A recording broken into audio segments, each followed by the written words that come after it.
What if I told you that the loneliness you feel, the anxiety that won't leave, the exhaustion that never ends, is because you're fighting battles without a guardian?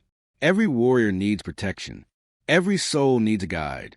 And the animal you're about to choose will reveal the exact kind of guardianship your psyche is desperately calling for. Right now, in this moment, something in you is under siege. Maybe it's your peace. Maybe it's your boundaries. Maybe it's your sense of self. Maybe it's your hope. And you've been trying to protect it alone.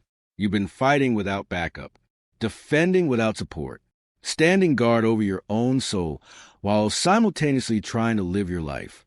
And it's killing you because no one can be their own guardian in their own life at the same time. Carl Jung discovered something profound about the human psyche. He found that throughout history, across every culture, humans have always understood one truth. We need guardians. Not just physical protection, but psychological protection, spiritual protection. We need archetypal energies that stand between us and the forces that would destroy us, the forces of chaos, of meaninglessness, of soul death. And these guardian energies, they appear in our dreams, our myths, our stories, always in the form of animals. Not pets, guardians. There's a massive difference.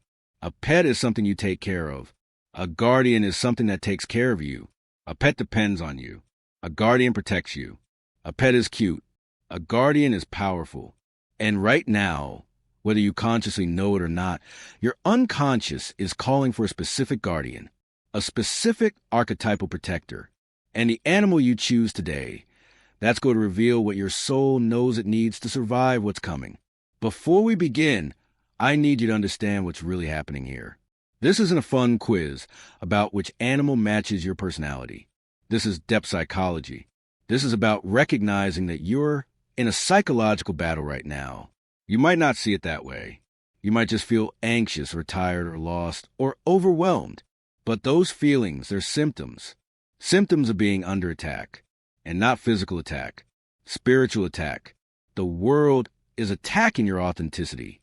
Society is attacking your boundaries. Other people are attacking your energy.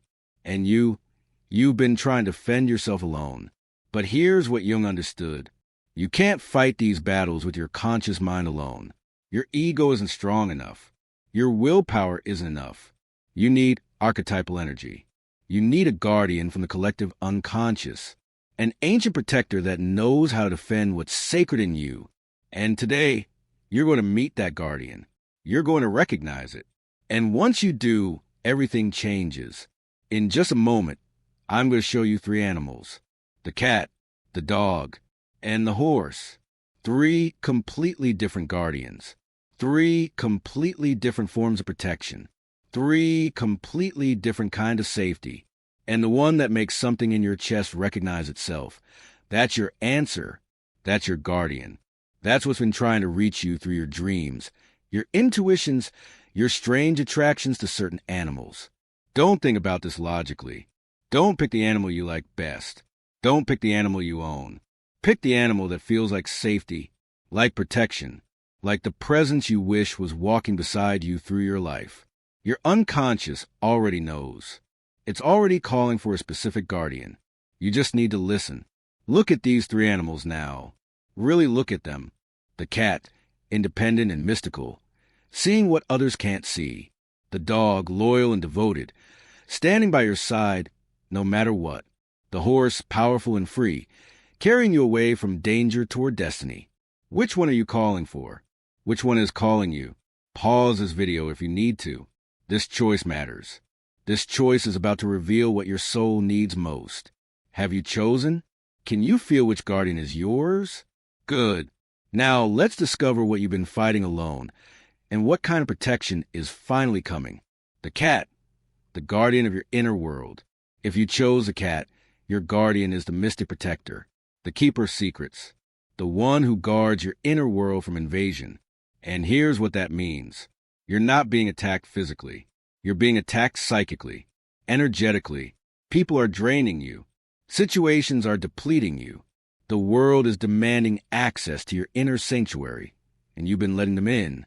And the cat has come to teach you one thing. Not everyone deserves entrance to your sacred space.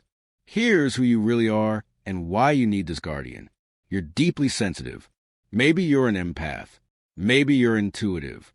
Maybe you just feel everything more intensely than other people.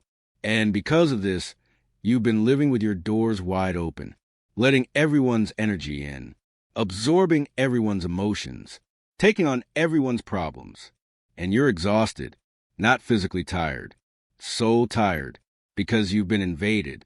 Your inner world, the place that should be sacred, safe, just yours, is been colonized by other people's needs, expectations, judgments, and energies. The cat guardian doesn't let that happen. The cat is fiercely protective of its territory.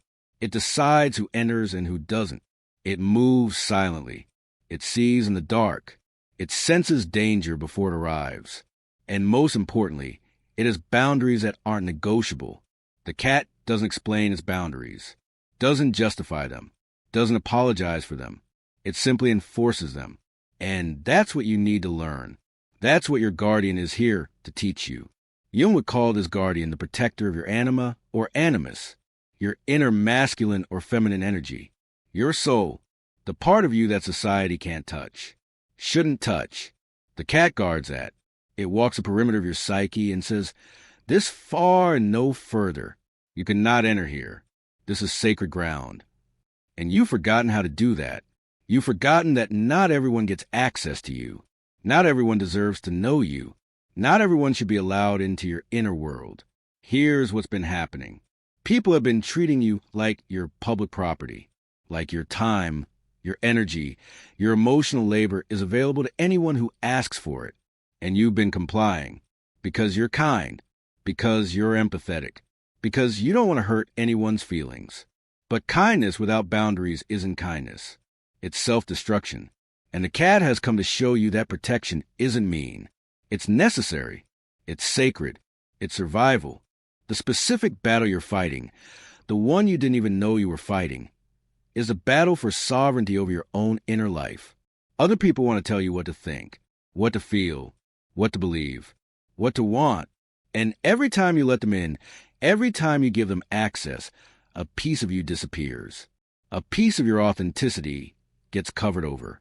A piece of your truth gets silenced. The cat guardian sees this, and it won't allow it anymore. But here's the shadow you need to watch for. The cat can become too protective, too isolated. It can close all the doors and windows and live in complete darkness, safe but alone. That's not protection. That's prison. The cat's wisdom is selective protection, knowing who to let in and who to keep out, not closing off completely, but becoming discerning, sacred, intentional about who gets access to your inner world. Your practical path forward with the cat guardian is this. First, you need to create an energetic boundary practice. Every morning, visualize the cat walking the perimeter of your energy field. See it clearly. See it strong. See it alert. And as it walks, it marks what's yours and what's not. Your energy is yours. Other people's emotions are theirs. Your peace is sacred. Other people's chaos can't enter without permission. This isn't visualization for fun. This is psychological protection that actually works. Second, you need to practice the cat's no. Silent, final, non-negotiable. Stop explaining your boundaries. Stop justifying your need for space. Stop apologizing for protecting yourself. The cat doesn't explain why it doesn't want to be touched right now. It just doesn't allow it. You need to develop that same self-authority. No, I can't do that. Full stop. No explanation. No guilt. No apology. Third, you need solitude. Real solitude. Not just being alone while scrolling your phone, but true quiet where you reconnect with your inner world, where you remember what your own thoughts sound like without everyone else's voices in your head. The cat guardian needs a sanctuary, a physical space that's only yours, even if it's just a corner of a room, somewhere you can retreat, recharge, and remember yourself. Fourth, trust your instincts about people. The cat knows who's safe and who isn't. It doesn't need evidence. It doesn't need proof. It just knows. You have that same knowing. You've been ignoring it because it seems judgmental or paranoid. But it's not. It's protection. If something in you recoils from a person, trust that. If something in you wants to retreat from a situation, honor that. Your cat guardian is trying to protect you. Listen to it. The cat's gift is mystical protection, psychic boundaries, the ability to navigate the invisible world without being consumed by it. You see what others don't see. You sense what others don't sense. And that's powerful. But it's also dangerous if you don't protect yourself.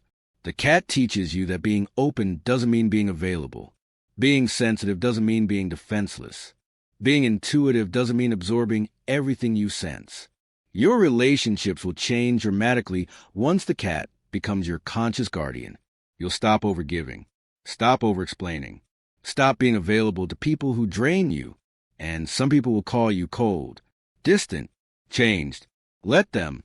They're not your people. Your people will respect your boundaries, will honor your need for space, will understand that your depth requires protection. Those are the relationships the cat allows in. Everyone else stays outside. Here's what you're actually being protected from. Invasion of your authentic self. The world wants to colonize you, make you like everyone else, make you perform, make you available, make you consumable. The cat won't let that happen. It guards your weirdness, your darkness, your magic, your truth, the parts of you that don't fit, don't perform, don't comply. Those parts are sacred, and the cat will kill to protect them. Your mantra with the cat guardian: I am the gatekeeper of my own soul. Not everyone gets access. Not everyone deserves entrance. I choose who I let in, and I do not apologize for my sovereignty. Say this every time you feel guilty for setting a boundary. Every time you feel mean for saying no. Every time you feel selfish for protecting yourself.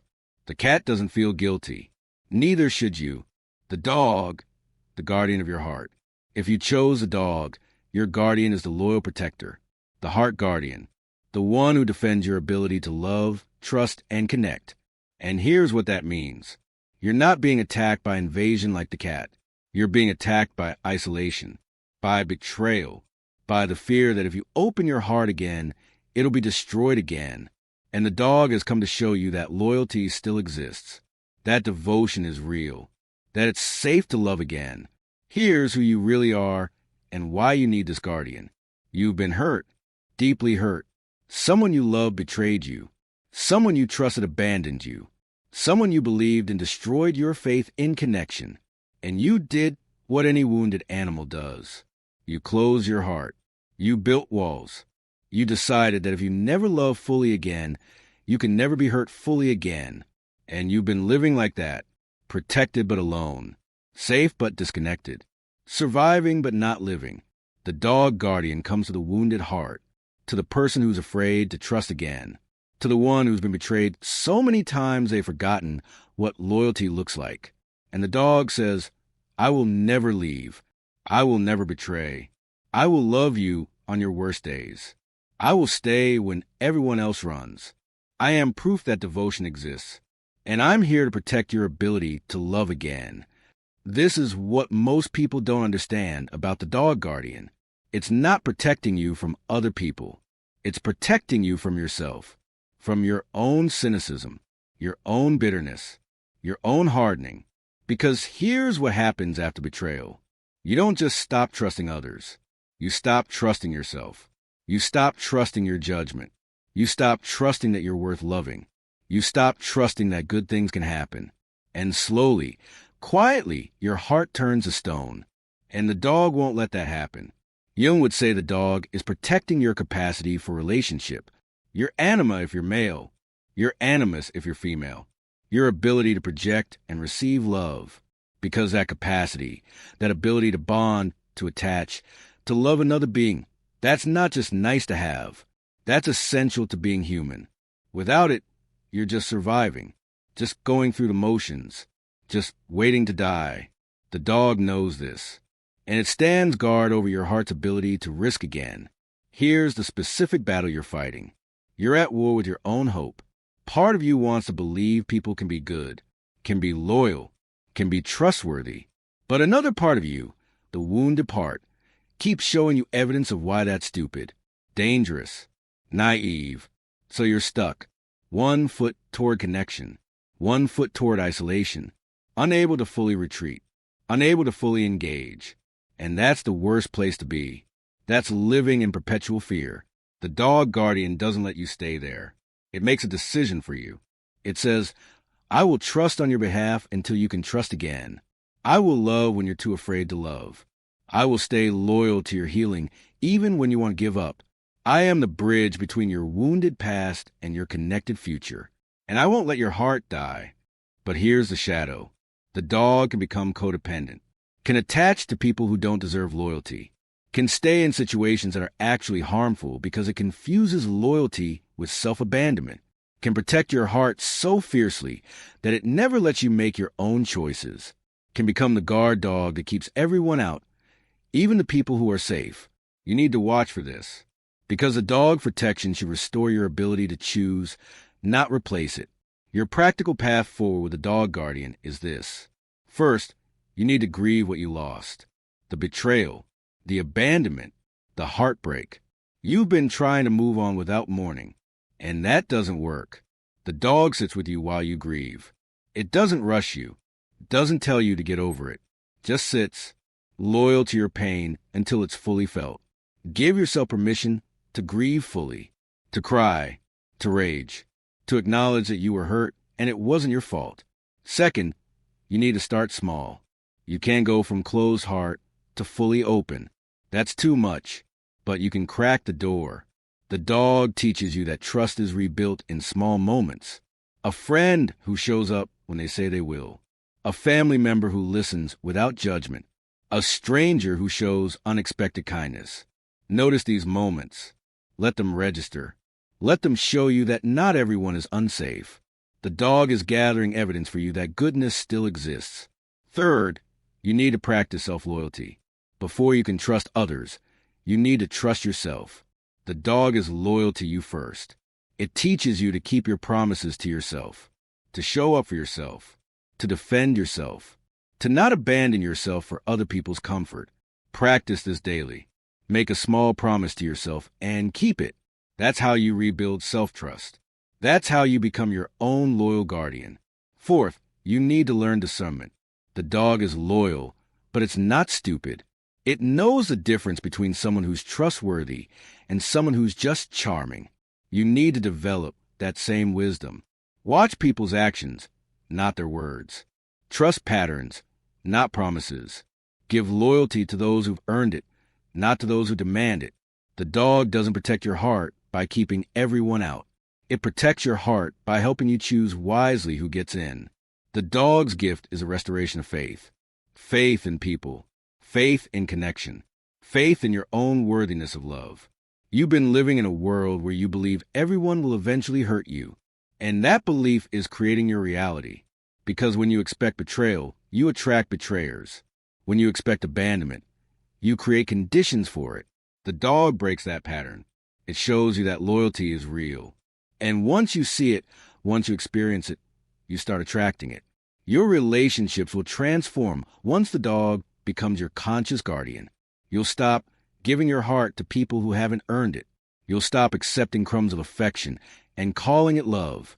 You'll stop staying in relationships out of fear of being alone. Because the dog has shown you that being alone is better than being with someone who betrays you. And once you know that, once you really know it, you can choose connection from strength instead of need.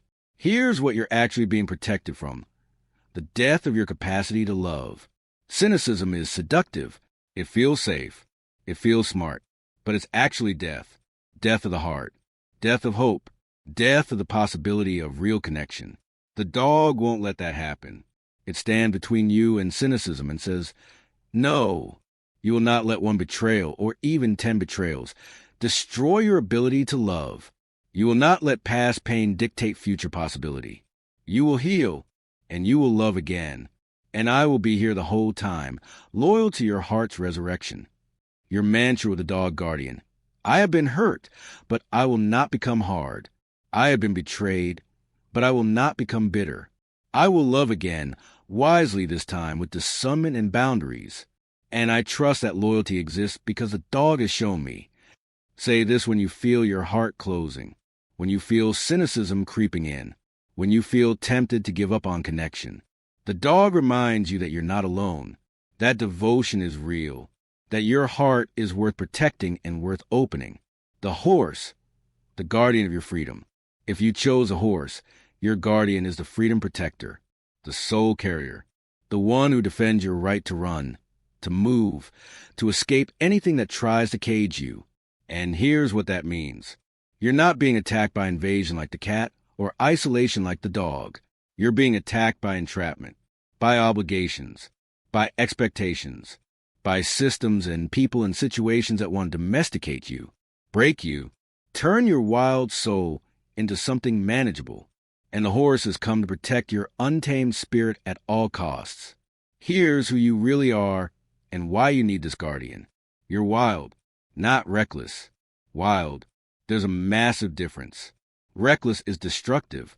Wild is authentic. You have a soul that can't be caged, a spirit that dies in captivity, a life force that needs space, movement, freedom to be fully alive. And somehow you found yourself trapped in a job that's killing you, in a relationship that's suffocating you, in a life that looks good on paper but feels like a cage. And every day you die a little more. The horse guardian doesn't tolerate that. The horse is a symbol of freedom across every culture in human history. It's the animal that carries you away from danger, that takes you to new lands, that connects you to your power. And when the horse appears as your guardian, it's not here to protect you from external threats. It's here to protect you from internal surrender, from the moment when you stop fighting, when you accept the cage, when you convince yourself that freedom is irresponsible and captivity is maturity. Jung would say the horse is protecting your authentic self from domestication, from the collective's attempt to tame you, to make you fit, to break your spirit so you'll comply. Every society needs workers, not wild souls, consumers, not creators, obedient citizens, not free individuals. And if you let it, society will break you, will convince you that your dreams are foolish, your desires are selfish, your need for freedom is immature. The horse stands between you and that breaking. It refuses to let you be tamed. Here's the specific battle you're fighting. You're in a war between security and authenticity, between what's practical and what's true. Part of you knows you need to escape, to run, to break free. But another part is terrified. What about money? What about stability? What about everyone who's counting on you? What about being responsible? So you stay in the cage, hating yourself a little more each day, feeling your life force drain, watching your eyes go dead in the mirror. The horse guardian says enough. It doesn't care about your excuses, doesn't care about your fears, doesn't care about society's expectations. It cares about one thing, your soul's survival. And your soul is dying in this cage. The horse can feel it, can see it, and it's here to carry you out. Not someday, not when conditions are perfect, not when everyone gives you permission. Now, today, before you lose the part of you that still remembers what freedom feels like. But here's the shadow. The horse can become the eternal escape artist, running from everything, never committing, never staying, using freedom as an excuse to avoid depth, avoid responsibility, avoid anything that requires you to be still. That's not freedom. That's avoidance. True freedom isn't running from everything. It's having the power to choose, to run when you need to run, to stay when you choose to stay. The horse should give you options, not compulsions. Your practical path forward with the horse guardian is this. First, you need to identify what's actually caging you. Be specific. Is it your job, your relationship, your city, your beliefs, your commitments? The horse can't carry you to freedom if you don't know what you're escaping from. Write it down. Name it. Because you can't break free from something you won't acknowledge is trapping you. Second, you need to start running. Not literally leaving everything tomorrow, but start moving. Start creating space. Start saying no to things that cage you. Start saying yes to things that make you feel alive. Take the weekend trip. Take the class. Have the conversation. Make the plan. The horse doesn't want you to be reckless, but it does want you to start moving. Because a horse that stands still too long forgets how to run. You're forgetting. You need to remember. Third, you need to reclaim your power. The horse represents raw, personal power, not power over others. Power over your own life. Right now, you've given your power away to your boss, to your partner, to your family, to society, to everyone except yourself. And you feel powerless, helpless, stuck. The horse teaches you that you're not, that you have more power than you're using, that you can make different choices, that you're only trapped if you believe you are. Fourth, you need a vision of freedom, not just what you're running from, what you're running toward. The horse doesn't just escape. It carries you somewhere. Where do you want to go? What does freedom actually look like for you? Not the Instagram version. Your version. Maybe it's a different career. Maybe it's being alone. Maybe it's living somewhere else. Maybe it's just having space to breathe. Define it, because freedom without direction is just chaos. The horse needs a destination. The horse's gift is liberation, not just physical freedom, psychological freedom. The freedom to be who you actually are instead of who you've been programmed to be. The freedom to want what you want without shame. The freedom to leave what's not serving you without guilt. The freedom to run toward your destiny instead of away from your fears. That's what the horse protects. That's what it's guarding. Your wild, untamed, authentic soul. Your relationships will shift dramatically once the horse becomes your conscious guardian. You'll stop staying places out of obligation. You'll stop doing things because people expect you to. You'll stop betraying yourself to keep others comfortable. And people will call you selfish, irresponsible, commitment phobic. Let them. They're trying to cage you. The horse knows better. Real relationships don't require you to be caged. They give you space to run and trust you'll come back. Those are the only relationships worth having. Here's what you're actually being protected from. The death of your soul through domestication. Society is very good at breaking wild things, at taking something authentic and turning it into something useful, at taking your fire and turning it into fuel for someone else's machine. The horse won't let that happen. It protects your wildness, your unpredictability, your refusal to fit, your need for space and movement and freedom. Because without that, you're not you. You're just a tame version, a domesticated version, a dead version that still walks around. Your mantra with the horse guardian. I am wild, and I will not be tamed. I am free, and I will not be caged. I will run when I need to run, and I will stay when I choose to stay. But I will never again surrender my freedom for someone else's comfort. Say this when you feel the cage closing in, when you feel yourself shrinking to fit, when you feel your spirit dying. The horse is waiting, powerful, ready, willing to carry you to freedom the moment you decide you're worth saving. So now you know which guardian has come to protect you. You know what battle you're actually fighting. You know what part you needs defending. But here's the deeper truth that ties this all together. You didn't choose your guardian. Your guardian chose you, based on what you need most right now, based on what's under attack, based on what your soul is calling for. If you chose a cat, your inner world is under siege. You need to learn boundaries, protection, sovereignty. If you chose a dog, your heart is under attack. You need to learn trust again, loyalty, the courage to love. If you chose a horse, your freedom is being stolen. You need to remember your power, your wildness, your right to run. But here's what Jung understood that most people miss. You need all three guardians, not just one. The cat, the dog, and the horse. They're not separate. They're a complete system of protection. The cat protects your inner world, so you can have a self. The dog protects your heart, so you can have connection. The horse protects your freedom, so you can have a life. Without all three, you're incomplete, vulnerable, exposed. The cat without the dog becomes isolated. All boundaries, no love. The dog without the horse becomes codependent. All loyalty, no freedom. The horse without the cat becomes ungrounded. All movement, no center. You need the integration, the balance, the wisdom to know which guardian to call on in which situation. Sometimes you need the cat. When people are invading your energy, when you need to retreat and recharge, when you need to protect your inner sanctuary, Call the cat. Let it walk the perimeter. Let it enforce your boundaries.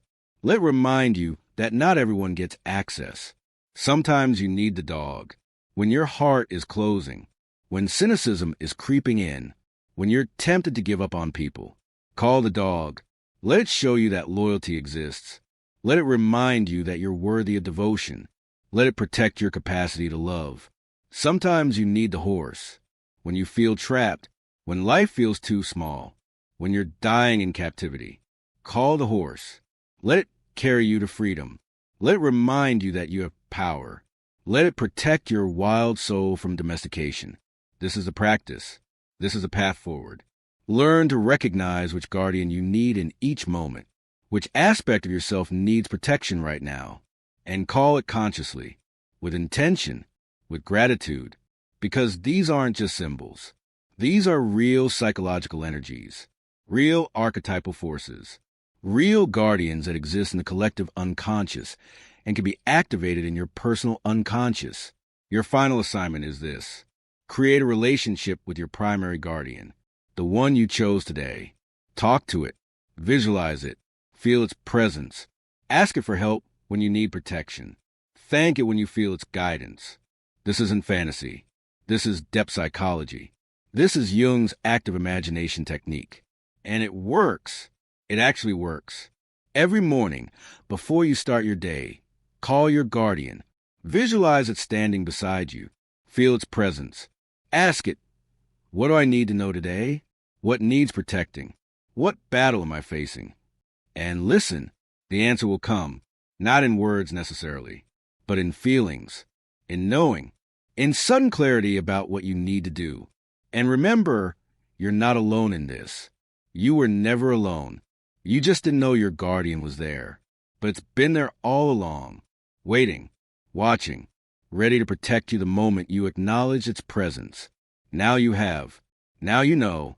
Now you can fight your battles with backup, with support, with the kind of protection that doesn't just guard your body, but guards your soul. So which guardian chose you? The cat, the dog, or the horse? Comment below. Tell me what you're being protected from. Tell me what clicked. Tell me what you're finally ready to defend. Because we're all fighting battles. We all need guardians. And together, we can learn to call them consciously instead of suffering unconsciously. Share this with someone who's fighting alone, who's been trying to protect themselves without help, who needs to know their guardian is waiting. Subscribe for more depth psychology that actually transforms your life. And remember, the battle you're fighting is real. The attack is real. But so is your guardian. So is your protection. So is the force that's been standing guard over your soul this entire time. Welcome to conscious guardianship. Welcome to protected living. Welcome to the ancient knowing that we don't fight alone. Your guardian is here. The question is, will you let it protect you? Will you trust it? Will you work with it? Because your survival, your thriving, your soul's continuation depends on it. Choose guardianship. Choose protection. Choose to stop fighting alone. Your guardian is waiting.